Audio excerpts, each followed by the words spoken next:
ألم يعلموا أن الله يعلم سرهم ونجواهم وأن الله علام الغيوب.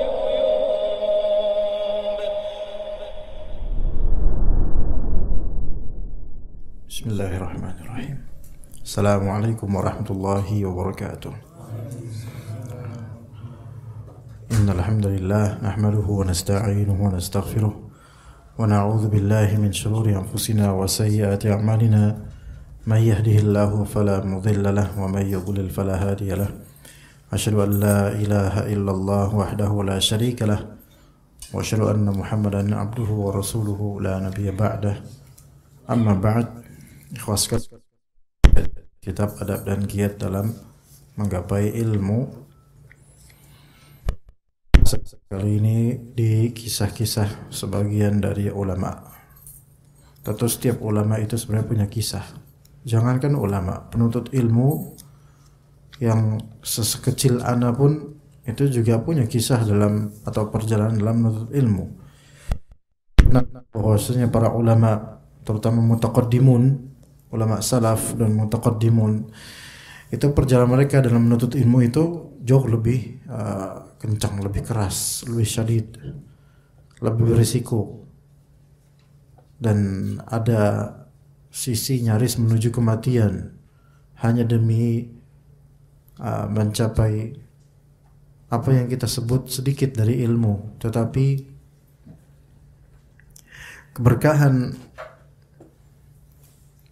keberkahan riwayat mereka dan kalimat-kalimat mereka yang Allah berikan itu ya terasa sampai sekarang. Jadi begitu ya, kalau kita kadang melihat riwayat salaf itu sedikit, maksudnya kalimatnya sedikit, mungkin hanya satu kalimat, dua kalimat. Misalnya Abdullah bin Mas'ud berkata begini, satu kalimat, dua kalimat, tetapi keberkahannya seperti diabadikan oleh Allah Azza wa Jalla sampai detik ini. Di majelis-majelis sabda-sabda Nabi tertuturkan lewat lisan-lisan para dai. Kemudian juga athar salaf dituturkan oleh para dai sampai 1000 tahun lebih turun temurun perkataan-perkataan mereka, sikap mereka, perbuatan mereka itu menjadi hal yang viral sepanjang zaman. Ini bukti bahwasanya kuantitas itu bukanlah perhitungan pertama jemaah sekalian, melainkan kualitas ketakwaan, kegigihan, kesungguhan, ketekunan, mumarasah, istiqamah, ya itu yang lebih harus diperhatikan. Ya, nah kita lihat misal di antara muallif atau penulis misal Abu Syuja' al-Asfahani. Abu Syuja' al-Asfahani itu ulama abad ke-5 Hijriyah atau ke-6 Hijriyah. Beliau tidak memiliki biografi yang panjang. Artinya orang-orang mentarjemah atau menulis biografi tentang beliau sangat singkat karena info tentang beliau tidak begitu banyak. Yaitu Abu Syuja' al-Asfahani yang dikenal sebagai penulis matan Abu Syuja'. Ulama Syafi'iyah, ya, beliau ulama dalam fikih Syafi'i yang dikenal dari kitabnya itu populernya cuma satu, yang populernya yaitu matan Abu Syuja' itu. Tetapi dengan cuma satu bukunya itu sampai sekarang ulama-ulama Syafi'iyah itu selalu mengawali ilmu mereka dari matan Abu Syuja'. Atau tidak akan ulama-ulama Syafi'iyah sampai sekarang, dari zaman-zaman sejak beliau meninggal, tidak ada ulama Syafi'iyah yang tidak pernah mendapatkan kebaikan dari kitab matan Abi Syuja'. Dan syuruhatnya, kitab-kitab penjelasan matan Abi Syuja' banyak sekali. Kemudian dipelajari di mana-mana, termasuk di pesantren-pesantren di Indonesia. Tidak ada pesantren salafiyah, maksud salafiyah di sini pesantren yang bermadzhab Syafi'i, ya, atau dari kalangan ormas NU dan semisalnya, tidak ada yang tidak kenal dengan matan takrib. Ya, karena disebut matan Abi Syuja', karena disebut matan takrib. Karena namanya itu al-ghayah wa takrib. Ya. Kitab yang menjelaskan matan Nabi Suja banyak. Yang paling populer 3. Paling populer 3 matan Nabi Suja itu yang mensyarahnya, menjelaskannya. Yang paling populer 3 dan ketiga-tiganya itu populer di pesantren-pesantren. Menjadi kurikulum di banyak pesantren. Ya, misalnya kitab Fathul Qarib karya Ibnu Qasim Al-Ghazi misalnya. Itu dipelajari di sekian banyak pesantren di Indonesia ini. Kemudian kitab syarah terhadap matan Abi Suja seperti kitab bukan Safinah, bukan matan Safinah sendiri dia. Seperti kitab Kifayatul Akhyar, ya, syarah terhadap matan Ghayatul Ikhtisar, itu namanya matan Nabi Suja juga dinamakan Ghayatul Ikhtisar saking ringkasnya. Kifayatul Akhyar juga merupakan kitab yang dipelajari di sekian pesantren dan majelis-majelis Syafi'iyah di Indonesia ini dan di negeri lainnya. Ya. Juga kitab Al-Iqna', ya, karya Asy-Syirbini. Ya. Al-Iqna' ini levelnya cukup tinggi, ya. Tidak banyak yang membahasnya di pesantren karena levelnya level ustadz, level tinggi. Tapi lihat di sini matan Nabi Suja atau Abu Suja rahimahullah yang populer cuma 1 kitab. Tapi ibrahnya adalah ketika Allah Subhanahu wa taala ingin memberkati karya seseorang walaupun cuma 1 kitab, maka akan berkahnya tampak insyaallah. Akan tampak berkahnya. Ya. Maka di sini ikhwah sekalian, kalau misalnya kita punya hafalan, mungkin nggak begitu banyak karena usia itu sudah banyak dihabiskan untuk bekerja. Seandainya hafalan kita cuma juz amma, maka bagaimana keberkahannya? Di antara tanda keberkahannya adalah istiqamah, maksudnya dia hafal tanpa lupa, terus dia hafal itu, tidak lupa-lupa. Ya, itu di antaranya. Tapi mari kita menuju kisah-kisah para ulama atau sebagian ulama. Yang paling pertama, beliau menyebutkan kisah kitab Sahih Al-Bukhari. Kisah kitab Sahih Al-Bukhari. Jadi kitab Sahih Al-Jami' Al-Musnid, kitab Sahih Bukhari ini punya cerita. Punya cerita sebelumnya. Kitab Sahih Bukhari merupakan kitab yang paling valid dalam Islam setelah Al-Quran Al-Karim. Kitab ini jika disebut oleh seorang periwayat terhadap suatu riwayat, maka tidak perlu lagi dipertanyakan akan kesahihan riwayat tersebut. Ketika misalnya Anda bilang hadis ini diriwayatkan oleh Bukhari, maka antum pasti percaya bahwasanya riwayat tersebut sahih. Begitu juga dengan Sahih Muslim. Kemudian jika dikatakan kepada seseorang hadis ini diriwayatkan oleh Al-Bukhari, maka akan timbul wibawa dalam hatinya terhadap riwayat tersebut. Tapi tahukah Anda apa penyebab Al-Bukhari rahimahullah menulis kitab sahihnya? Apa penyebabnya? Apakah beliau nulis tanpa inspirasi, tanpa dorongan, tanpa motivasi, tertulis begitu saja? Tidak mungkin, karena Sahih Bukhari ini adalah selain kitab yang paling sahih dari seluruh kitab hadis, kitab Sahih Bukhari ini ternyata kitab yang paling dakik dan detail maksudnya dari seluruh kitab-kitab sunan, dari seluruh kitab-kitab hadis bersanad. Jadi desain Imam Bukhari terhadap kitabnya itu detail, bahkan para ulama mengatakan fiqhul Bukhari tarjamatuh. Fiqhul Bukhari tarjamatuh. Apa artinya fiqhul Bukhari tarjamatuh? Kalau antum melihat mazhabnya Imam Bukhari dalam masalah fiqih, antum bisa melihat ke judul-judul babnya. Judul-judul babnya. Dan Imam Bukhari tidak terikat dengan mazhab tertentu. Walaupun sebagian dari mazhab fiqih, ulama-ulamanya mengklaim bahwa Bukhari itu bermazhab Syafi'i, Bukhari bermazhab ini.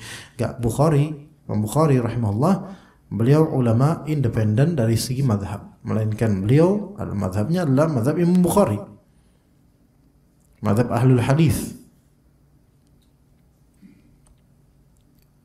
Maka di setiap bab, judul bab dari hadis-hadis Sahih Bukhari, di setiap judul bab itu mengandung fiqih atau mengandung peta pemikiran Imam Bukhari. Mengandung peta pemikiran Imam Bukhari. Ya, misalnya hadis berkaitan dengan mandi junub. Ya, dalam hadis berkaitan dengan mandi junub, dalam hadis tersebut disebutkan, dalam hadisnya disebutkan ada namanya halab, mandi junub dengan membawa Nabi SAW da'a bi syai'in minal halab atau minal hilab. Nabi SAW kalau mandi junub maka beliau akan meminta air, meminta ember. Hilab itu dari kata halb. Halb itu adalah memerah, perahan. Itu biasa wadah yang dipakai untuk memerah susu. Semacam ember lah, wadah lah gitu ya. Ember kecil gitu. Maka beliau minta ember kecil, cawan. Nah, seperti itu. Ya. Ya.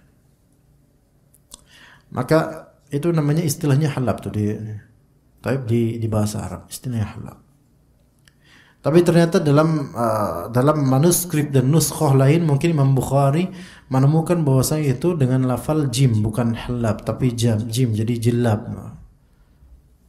Dan jilab itu artinya adalah tib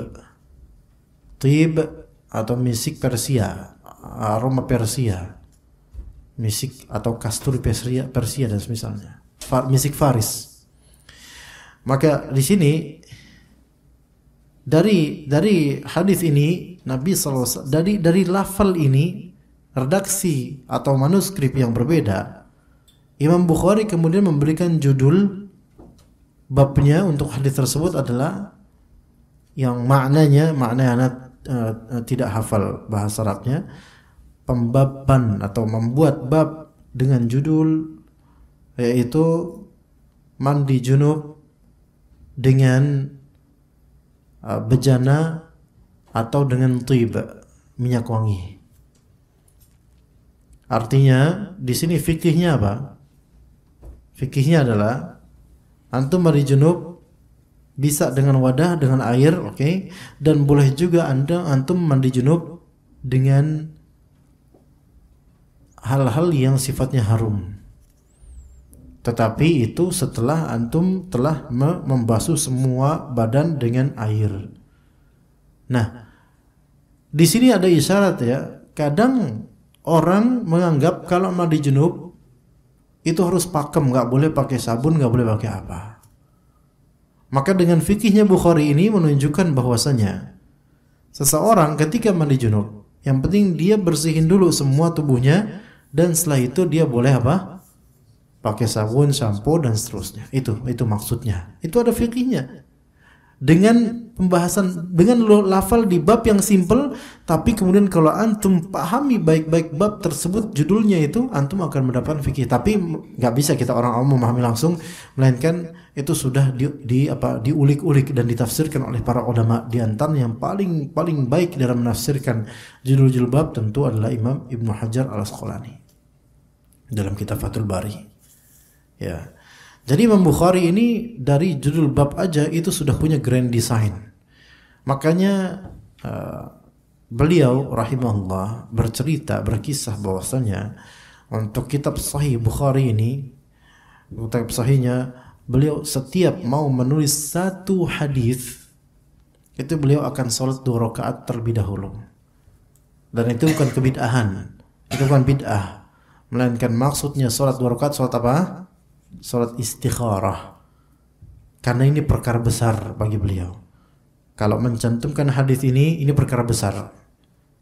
Apakah cantum atau tidak? Cantum atau tidak? Dan persyaratan kesahihan, keabsahan, validitas sanad dalam setiap riwayat dalam Sahih Bukhari itu betul-betul sangat tinggi kriterianya. sangat ketat, sehingga hadis-hadis di Sahih Bukhari itu hadis yang bisa dipastikan insyaallah validnya, muttasilnya sanad, tersambungnya sanad.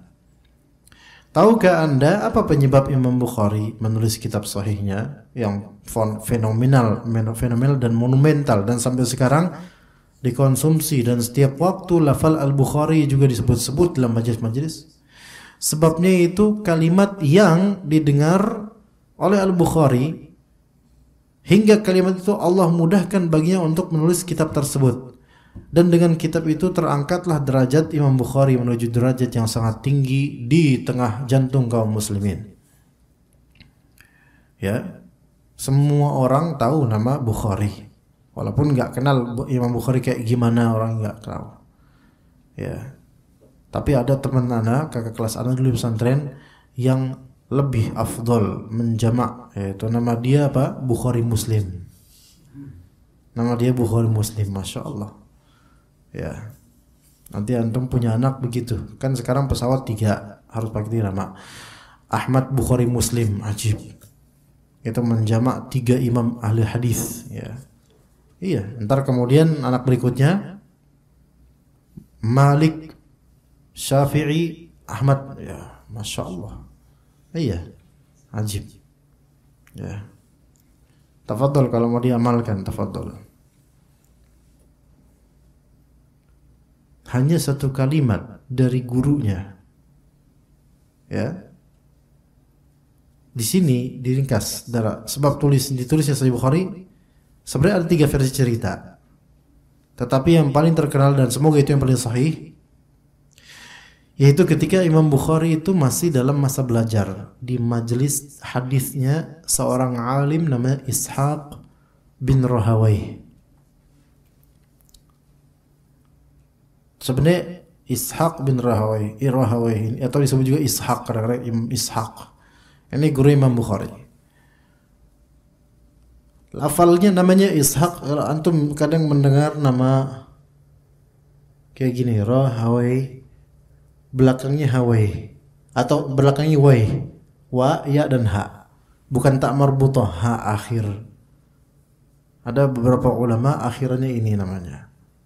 Misalnya ada ini, oke. Nah, sebutannya beragam, ada 2 sebutan. Imma panggilannya we, imma panggilannya uya. Iya, uya. Antum paham nggak anak ngomong apa? Anak nggak paham, antum paham apa enggak? Paham atau enggak? Paham? Ini harokatnya gimana? Ro, ha, wai, gitu kan? Mati di sini, udah rahawai, ya. Oke. Ini bukan martak, itu sahib antum, martak.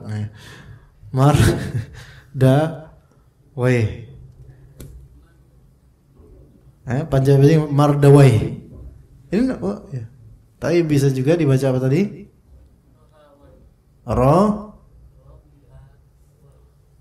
Bisa juga dibaca ro.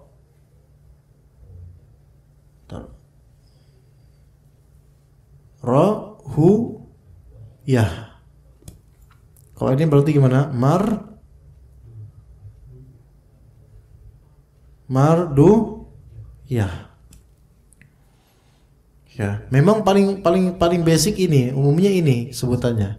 Ada juga satu lagi yang pakai w. Siapa nama ulama yang pakai w? Sibawai.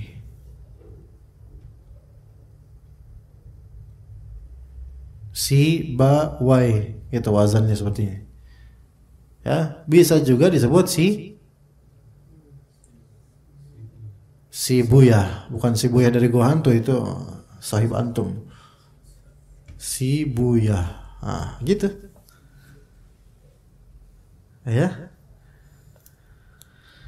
Apa bedanya? Kenapa beda panggilan? Para ulama beda pendapat. Ada yang mengatakan kok dari guru ana Syekh Malik Sya'ban. Tahu Syekh Malik Sya'ban?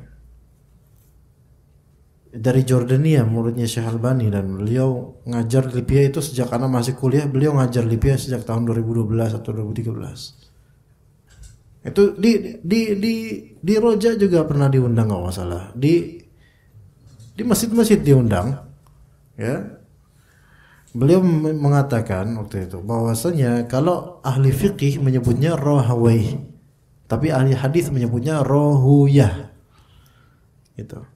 Jadi ini umumnya dipanggil rohuyah, rohawai, mardawai, sibawai. Bagi umumnya orang, tapi ahli hadis biasanya memanggilnya rohuyah, marduyah, sibuyah.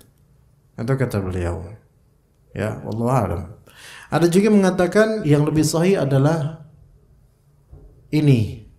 Karena kalau dalam bahasa Persia, waih itu artinya apa? Kalau nggak salah namanya artinya anjing atau apa, anak nggak lupa ya. Makanya mereka lebih memilih ini, menghindari waih. Gitu. Wallahu a'lam. Jadi itu kalau misalnya antum dengar rohawai, bisa juga antum baca rohuyah, bos, bisa. Ya, adapun kalau rohaye, ya itu Betawi itu rohaye, ya beda. Empok gaye, rohaye itu kan yang biasa jual nasi lontong di pasar tuh empok gaye. Ya. Ishaq bin Rohawai, ya, bisa kita bilang Ishaq bin Rahuyah, ya.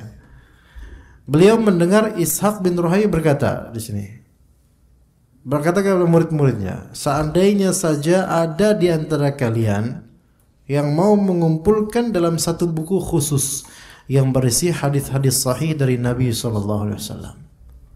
Padahal ini kalimat biasa loh, anjuran yang biasa. Coba kalau kalian siapa kayak gitu yang mau mengumpulkan satu buku khusus isinya hadis-hadis sahih dari Nabi SAW, isinya hadis sahih betul-betul, bila syakka fih, la raiba fih. Fadl, siapa? Inilah dia satu kalimat yang diucapkan oleh Ishaq bin Rahuyah yang terhujam kuat di dalam hati Imam Bukhari, sehingga beliau terdorong untuk menulis kitab ini, Sahih Bukhari, yang pada akhirnya menjadi kitab hadis yang paling valid secara mutlak. Jadi bisa aja seorang guru itu, ya mungkin karena ikhlasnya guru ini bilang, ya menganjurkan sesuatu, kemudian masuk ke dalam salah satu, semuanya mendengar tapi diamalkan oleh satu dari muridnya, itu sudah cukup. Sudah cukup. Tapi sekarang pertanyaannya, apakah Ishaq bin Rahuyah ini mendapatkan ganjaran pahala berlipat dengan ini? Ya insya Allah, karena namanya guru. Apalagi yang memotivasi adalah beliau. Itu, Masya Allah. Itulah kalimat, itulah rezeki dari Allah yang terserah Allah Ta'ala pilihkan siapa dan yang mana. Boleh jadi anjuran ana misalnya, ikhwah, cobalah antum sehari dengar minimal 2 kajian walaupun 30 menit. Bisa aja ketika itu, setelah itu ada yang tergugah kemudian menyimak sehari 2 kajian sampai berminggu-minggu sampai sekarang, akhirnya sekarang menjadi Syekhul Islam. Minimal Ibnu Abihi minimal, atau Abu Ibnihi. Ya. Iya. Bisa jadi akhirnya betul-betul bersemangat. Jadi kadang ada sikap atau kalimat guru yang dilihat atau didengar oleh murid yang dari situ terinspirasi, akhirnya dia betul-betul menggetolkan dirinya dan sehingga menjadi seorang alim kabir. Baik, kisah kedua, Imam Az-Zahabi rahimahullah. Beliau adalah seorang imam yang hebat yang dikomentari oleh muridnya bernama As-Subki dengan mengatakan, adapun guru kami Abu Abdullah Az-Zahabi, maka ia bagaikan guru yang tiada bandingnya. Ia bagai harta simpanan yang tiada gantinya. Dan dalam masalah hafalan ia adalah imamnya dari segenap yang ada di zaman ini. Taib, sebentar. Ini As-Subki di sini adalah yaitu Tajuddin As-Subki. Jadi As-Subki itu ada 2. Subki, ya, antum jangan mikir Subekti, itu Pekalongan, ya, itu Jawa. Subki, ini bukan orang Jawa. Ya, ini nasab ulama. Jadi ada namanya Abul Hasan Taqiyuddin As-Subki, itu sang bapak. Ya, juga ada As-Subki yaitu Tajuddin As-Subki yaitu anak. Jadi As-Subki itu ada dua. Dua-duanya ulama besar dalam mazhab Syafi'i. Dua-duanya ulama ahli kalam. Keduanya juga termasuk ulama usuli yaitu ahli usul fiqih, dan keduanya tentu saja ulama ahli fiqih. Bapaknya yaitu Abul Hasan Tajuddin As-Subki pakai kaf, dan anaknya yaitu Taqiyuddin As-Subki. Nah, tapi kerap kali ketika disebut As-Subki, maka yang dimaksud adalah anaknya. Dan yang di sini adalah anaknya yaitu Tajuddin As-Subki. Ya. Dan As-Subki ini termasuk ulama Syafi'i yang luar biasa dari segi musannafatnya, ya. Beliau juga punya kitab Tabaqat Syafi'iyah yang besar sekali dan mengumpulkan banyak sekali nama-nama ulama dan biografi mereka di kitab Tabaqatnya. Ya. Dan juga punya kitab yang mensyarah kitab Minhaj karya Al-Baydawi. Ana lupa apakah itu bapaknya atau beliau. Al-muhim beliau mempunyai kitab namanya Jam'ul Jawami'. As-Subki ini mempunyai kitab namanya Jam'ul Jawami', yaitu mengumpulkan dari ratusan kitab. Itu kitab usul fiqih dan berupa nazam syair, isinya ilmu usul fiqih yang itu hasil dari res-resan sekian puluh atau ratus kitab, dari kitab usul fiqih dari zaman Imam Syafi'i sampai zaman beliau kumpulkan, beliau teliti semua, kemudian beliau perah semuanya, ya, sampai jadilah kitab Jam'ul Jawami'. Ya. Ada kitab Jam'ul Jawami' namanya. Karya Tajuddin As-Subki, kitab fenomenal dalam bidang usul fiqih. Namun kitab tersebut ya tentu dengan istilah ahli kalam, mantiq dan semisalnya. Jadi Az-Zahabi ini gurunya As-Subki. Ya. Az-Zahabi ini gurunya As-Subki.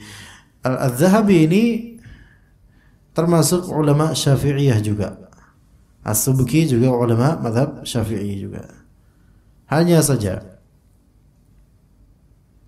Imam Az-Zahabi ini lebih condong ke ahlu sunnah, yaitu ke salafiyah, ke ahlu sunnah, ke asari.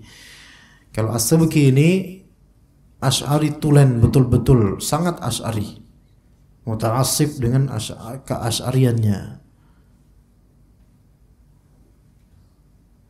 Dalam muqaddimah Tabaqat beliau, atau disebut risalah mustaqillah atau risalah independen, yaitu Qawaid fit Tarikh. Qawaid fit Tarikh. Itu beliau menulis kritikan yang membuat terkaget orang yang membacanya. Kritikan beliau terhadap Imam Az-Zahabi, gurunya sendiri. Kritikan yang sangat pedas, sepertinya setelah wafatnya Imam Az-Zahabi, sepertinya. Kritikan yang membuat sebagian dari ulama menilai As-Subki termasuk murid durhaka, karena menjelek-jelekkan gurunya dengan kritik yang sangat-sangat pedas. Kritikan tersebut karena defaultnya Imam Az-Zahabi adalah ke sunnah, ya, ke salafiyah, dan tidak mengikuti ahlul kalam, bahkan berlawanan dengan Asy'ariyah.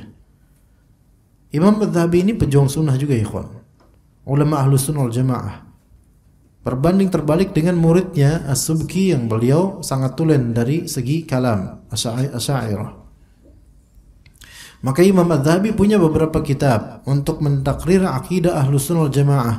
Di antara kitab yang fenomenal yaitu kitab Al-Uluwu lil Aliyyil Ghaffar.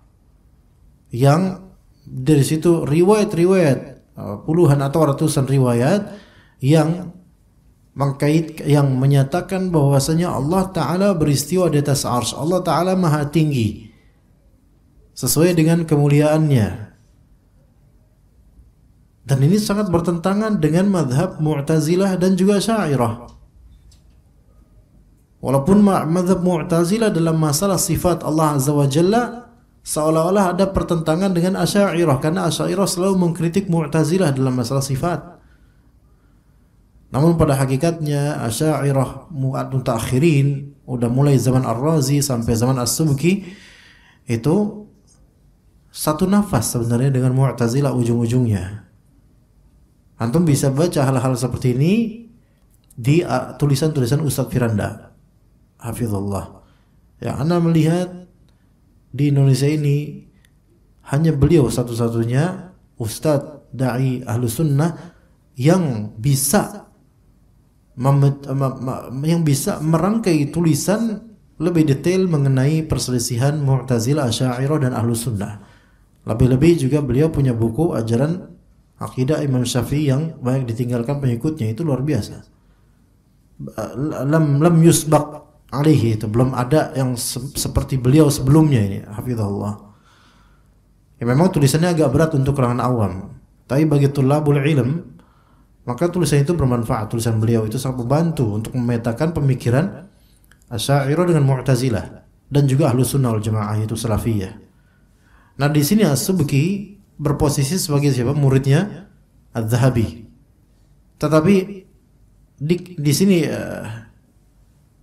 hal yang kita takjub adalah di satu sisi As-Subki memuji gurunya, tapi di tulisan pribadi As-Subki tentang qawaid fit tahdits atau qawaid fit tarikh, itu As-Subki mengkritik keras gurunya dengan kritikan yang membuat banyak ulama atau sebagian ulama berpandangan bahwa saya ini adalah contoh murid yang durhaka kepada gurunya. Ya, gitu. Anak-anak beritahu ini, anak beritahu karena memang banyak hal-hal, kisah-kisah yang kita tuh nggak tahu tentang ulama. Ya, iya, dikatakan di sini arti namanya adalah emas, Zahabi, ya emas. Ya, dan beliau memang bagaikan emas, kata As-Subki. Az-Zahabi adalah pakar dalam masalah naqdur riwayah, yaitu kritik periwayat. Naqdur riwayah yaitu kritik periwayat. Di scanning riwayat tersebut, sanad-sanadnya, rijalnya, itu namanya naqdur riwayah. Ia adalah tokoh besar ilmu para periwayat. Dalam hal ini seakan-akan seluruh umat ini dapat ia kumpulkan, lalu beliau periksa satu persatu akan keamanan orang-orang tersebut. Jadi beliau, yaitu Imam Zahabi, menguasai namanya ilmu rijal, yaitu ilmu tentang rijalul hadis. Orang-orang para perawi itu beliau hafal gitu. Ya, sama seperti ulama-ulama hadis lainnya seperti Al-Mizzi, sama. Ibnu Katsir, rata-rata ulama ahli hadis pakar juga di ilmu rijal, tetapi kepakaran kan bertingkat-tingkat, dan Az-Zahabi ini memiliki tingkat yang tinggi. Kayak beliau memiliki beberapa kitab seperti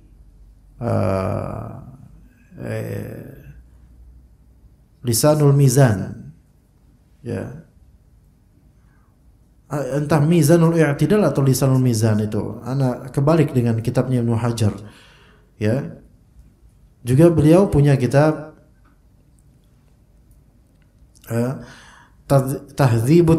beliau punya kitab yang meringkas kitabnya Tahdzibul Kamalnya Al-Mizzi. Ya, al-muhim kita rijal seperti itu, ya. Tapi itu bukan konsumsi orang umum. Antum baca pun nggak ada manfaatnya buat antum, karena nggak menghasilkan amal. Itu adalah kitab takhasus yang diperuntukkan oleh orang yang memang mustaghil bi ilmil hadis, orang yang betul-betul menyibukkan diri dengan ilmu hadis. Ya. Kemudian ia kabarkan perihal orang tersebut sesuai dengan pandangan orang yang hidup sezaman dengan orang yang dikabarkan tersebut. Namun tahukah Anda bahwa sebab yang mendorong Imam Zahabi memperdalam ilmu hadis ini bukan kalimat As-Subki, bukan. Ini kalimat penulis ini. Sebab yang mendorong untuk memperdalam ilmu hadis bagi Az-Zahabi dulu adalah lantaran satu kalimat yang ia dengar dari salah seorang ulama di zamannya, itu yang bernama Barzali, nama ulama. Ini nisbat, sebutannya Barzali. Tatkala Barzali melihat tulisan di dalam buku catatan Az-Zahabi, jadi ulama dahulu suka mencatat, karena nggak bisa ngeprint, nggak bisa apa, mencatat.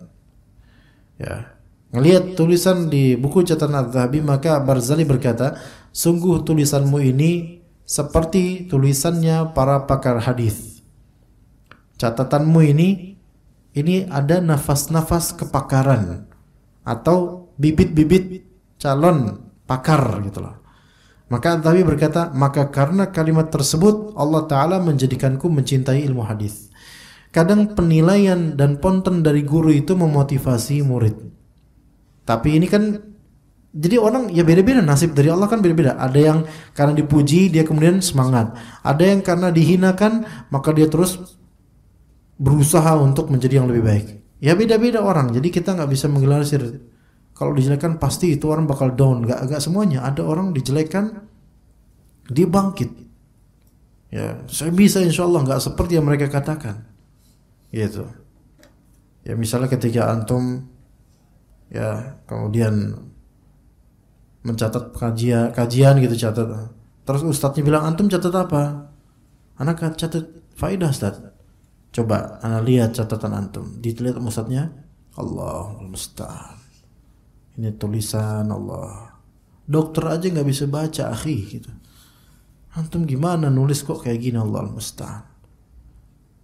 Antum tulisan antum ini, antum sendiri bisa baca nggak? Enggak ustadz. Allahu akbar. La haula. Ini antum harus disolatin jenazah kayak ini. Antum yang bener lah kalau nulis. Mungkin saja dia termotivasi dengan itu. Masya Allah. Alhamdulillah saya dikritik sama ustadz saya. Ini belum pernah ada orang berani ngeritik saya gitu. Akhirnya dia memperbagus tulisannya, akhirnya menjadi yang terbaik. Bisa sama. Ada juga sebaliknya. Dijelekin malah tambah jelek, down dia. Ada yang kayak gitu. Ada yang dengan dipuji dia makin giat, dan ada yang dengan dipuji dia malah ujub. Ada. Jadi emang beda-beda orang. Iya, beda-beda. Ya. Maka karena kalimat tersebut Allah Ta'ala menjadikanku mencintai ilmu hadis. Lihatlah dampak hebat yang disebabkan oleh satu kalimat yang singkat tersebut terhadap Imam Az-Zahabi rahimahullah, hingga dapat mengantarkannya menjadi seorang pakar hadis, penghafal sekaligus pengkritik derajat hadis. Ya. Kemudian juga ada disebutkan oleh Muhammad bin Nasr, ini salah satu perawi juga, dalam kitab Mukhtasar Qiyam Al-Lail. Beliau mengatakan, adalah Silah bin Asyam,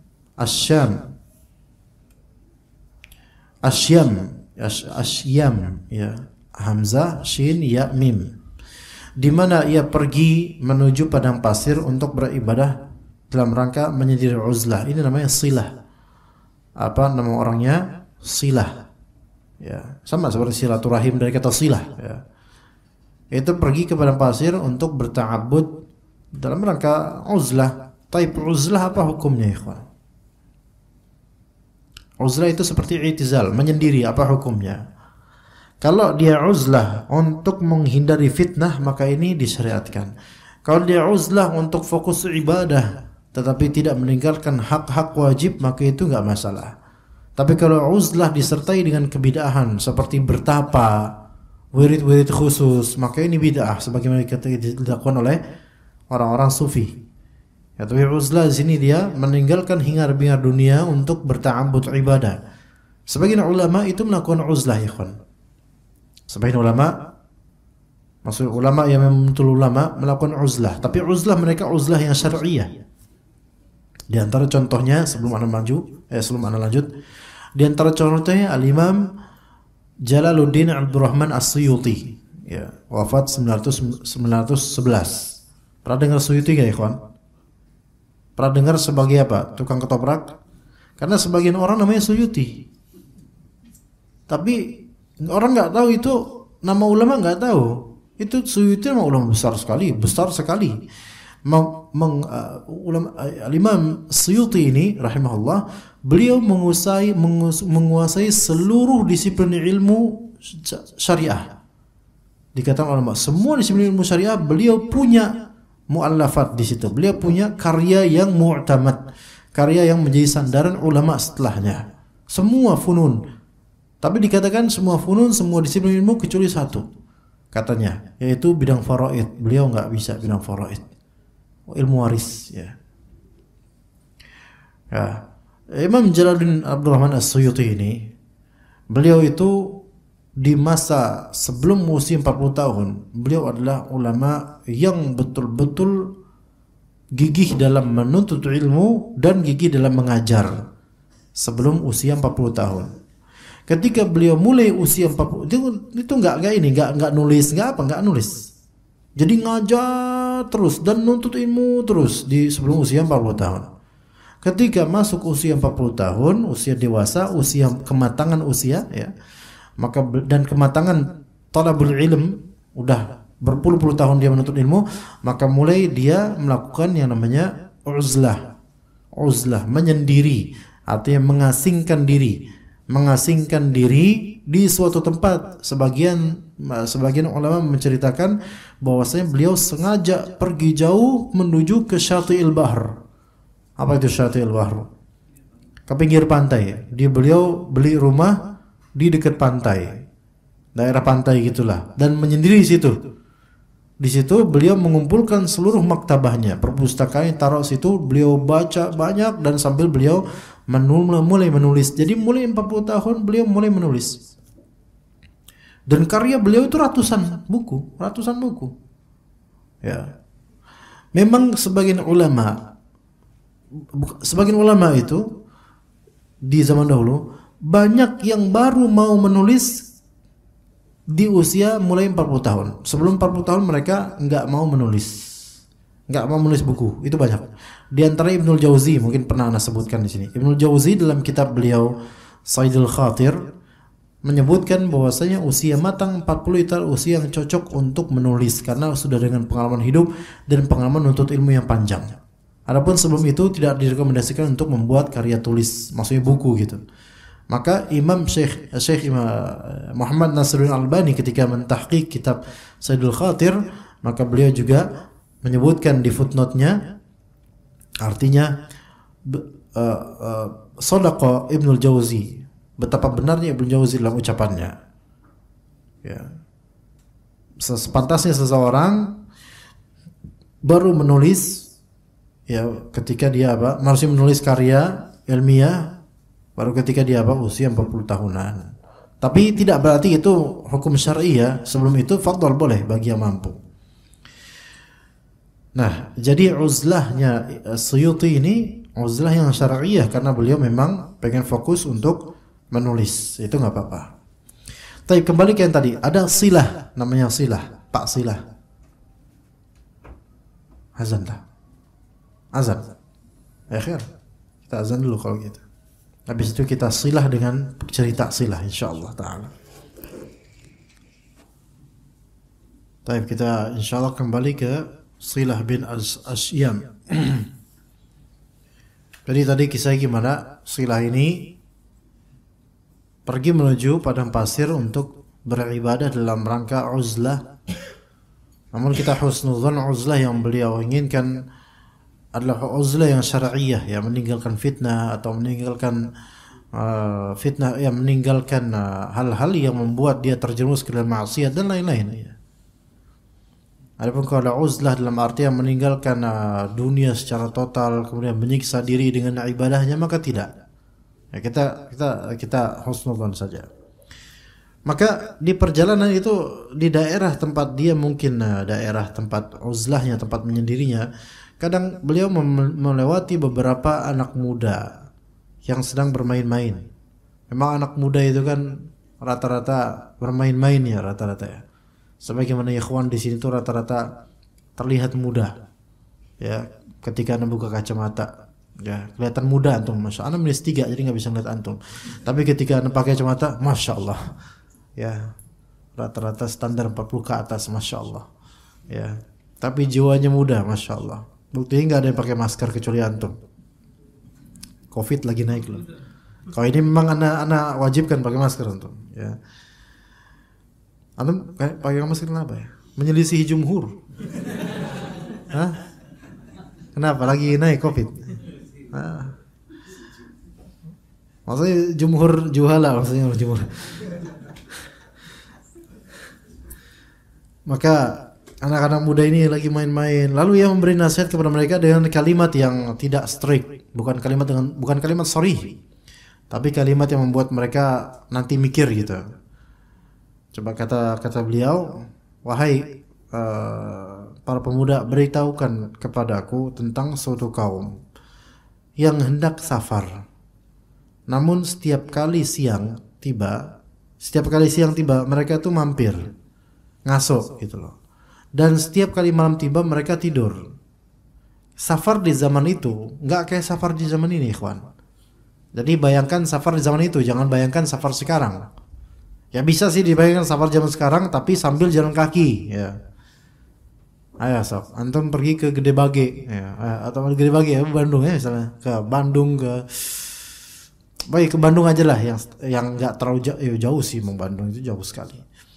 Antum pakai jalan kaki atau naik motor ke Madura misalnya, naik motor ke Madura, iya, ya. Berapa hari itu kira-kira ya, kawan?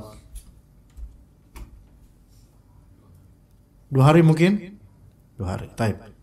Siang ngaso, ya, di warung dikit-dikit 10 kilo ngewarung lagi, 10 kilo ngewarung lagi, ngopi lagi, tidur, terus malamnya tidur. Itu kata dia, maka kapankah mereka akan sampai tujuan? Apalagi di zaman itu, antum safar berpuluh kilo naik onta, siangnya ngaso, malamnya tidur. Ngapain antum, mau wisata kuliner apa gimana? Nggak, kapan kira-kira bakal sampai? Nggak sampai-sampai. Gitu kan? Demikianlah ia mengulang-ulang perkataannya setiap kali melewati anak-anak muda tersebut. Padahal di zaman itu permainan anak-anak muda itu paling ngapain coba? Paling nyari dop. Paling nyari kadrun, ya kan? Kadal gurun dicari-cari, udah gitu doang. Sekarang anak muda main apa? Ngevlog sekarang, ngehadangin truk sekarang malah. Sekarang varian anak-anak muda main. Antum ngelihat anak muda sekarang itu lidah mereka itu kayak banyak anjingnya. Anak muda sekarang kalau antum perhatikan mereka ngobrol, yang Jabodetabek nih, itu seolah-olah mereka itu udah kecanduan guguk gitu loh. Dikit-dikit, apa lu jing? Ya, anjing semua teman-temannya, dianjingin semua teman-temannya itu sama anak muda sekarang. Ya kan? Banyak anak muda sekarang. Yang di Sunda pun kayak gitu. Tapi lebih halus pakainya J-nya ganti Y, jadi nying gitu. Iya. Yang Jawa juga gitu. Jawa juga su gitu. Temennya disusuin ya. Kayak gitu. Ya, banyak pemuda kayak gitu tuh. Ngobrol gak jelas. Orang dianjing-anjingin sama dia. Iya, udah padahal waktu lahir kan ngebrojol kan manusia gitu. Lu tahu nggak tuh si anjing tuh kayak gitu, tahu dia. Ya Allah, itu punya orang tua. Kalau anak anjing orang tuanya apa, genderuwo apa digituin. Ini gimana kalau misalnya ulama salaf atau ulama zaman dulu lah ngeliat anak muda sekarang pingsan, mungkin liatnya kayak gini generasinya, Allah musta'an. Dan antum melihat misalnya ada daerah, Anda lewat daerah Setu ya, daerah Cipayung gitu, daerah Setu di pinggir tol ya. Itu ada daerah agak sepi memang, tapi banyak warkop.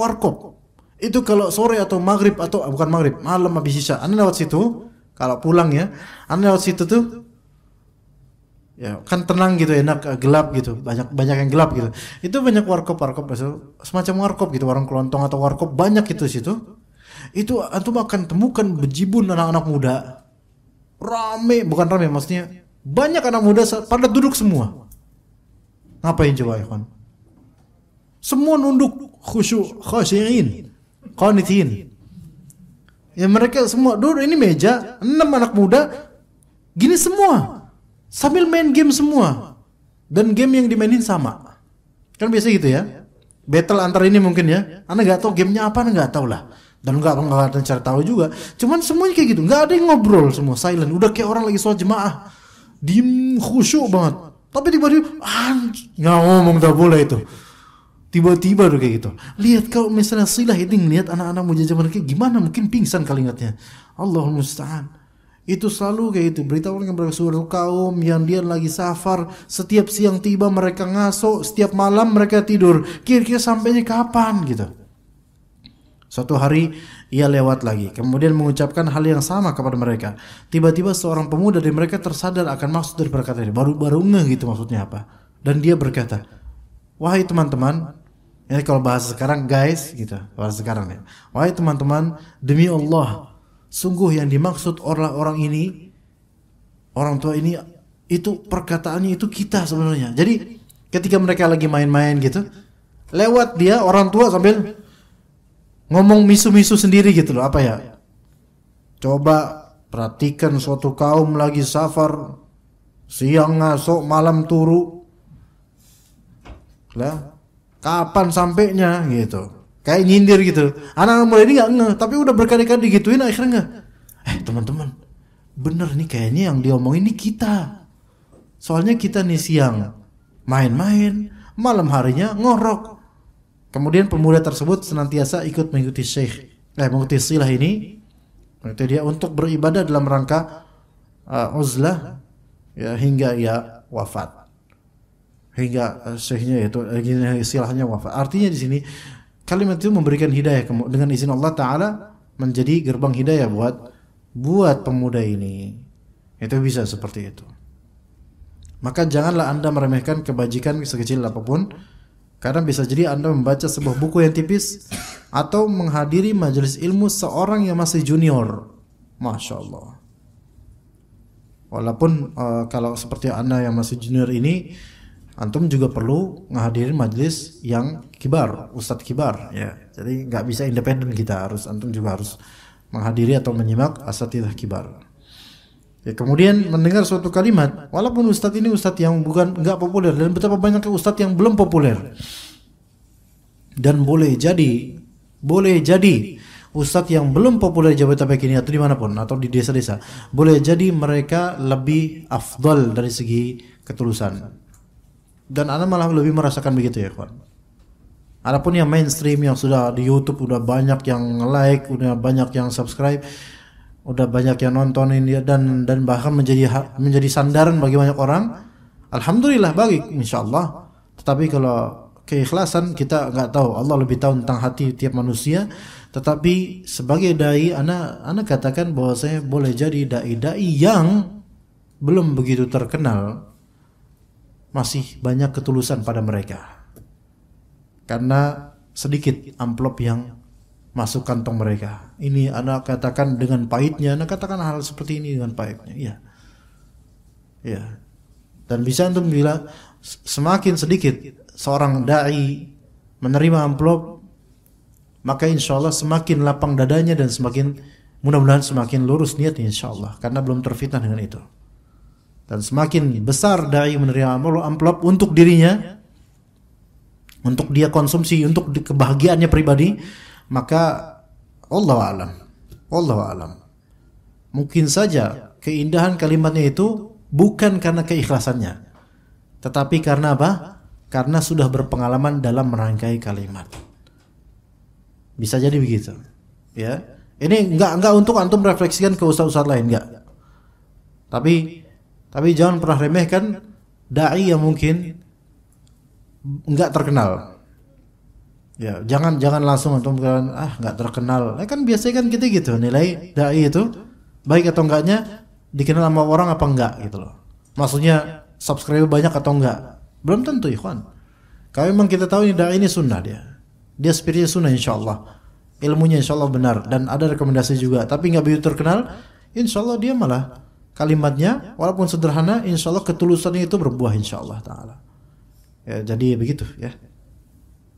Kemudian Anda mendengar kalimat yang memberi pengaruh yang hebat di dalam diri Anda tanpa Anda sangka-sangka, sehingga karenanya Anda mendapatkan kebaikan yang banyak berupa ilmu, walaupun dari dai yang mungkin masih junior.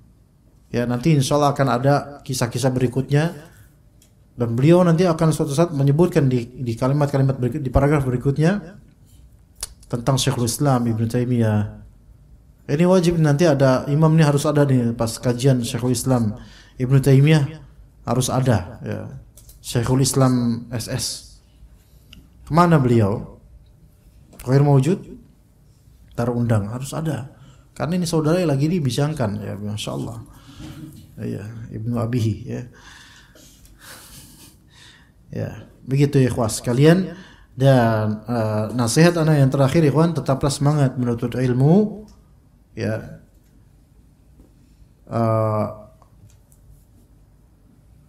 perbanyak membaca ilmu, membaca kitab, terutama Al-Quran dan kitab-kitab yang walaupun terjemahan lah bas. Kemudian teruslah menyimak ilmu dari sumbernya, yaitu dia ahli ilmu. Kalau nggak bisa para masyaikh, maka para asatidzah dengan bahasa masing-masing.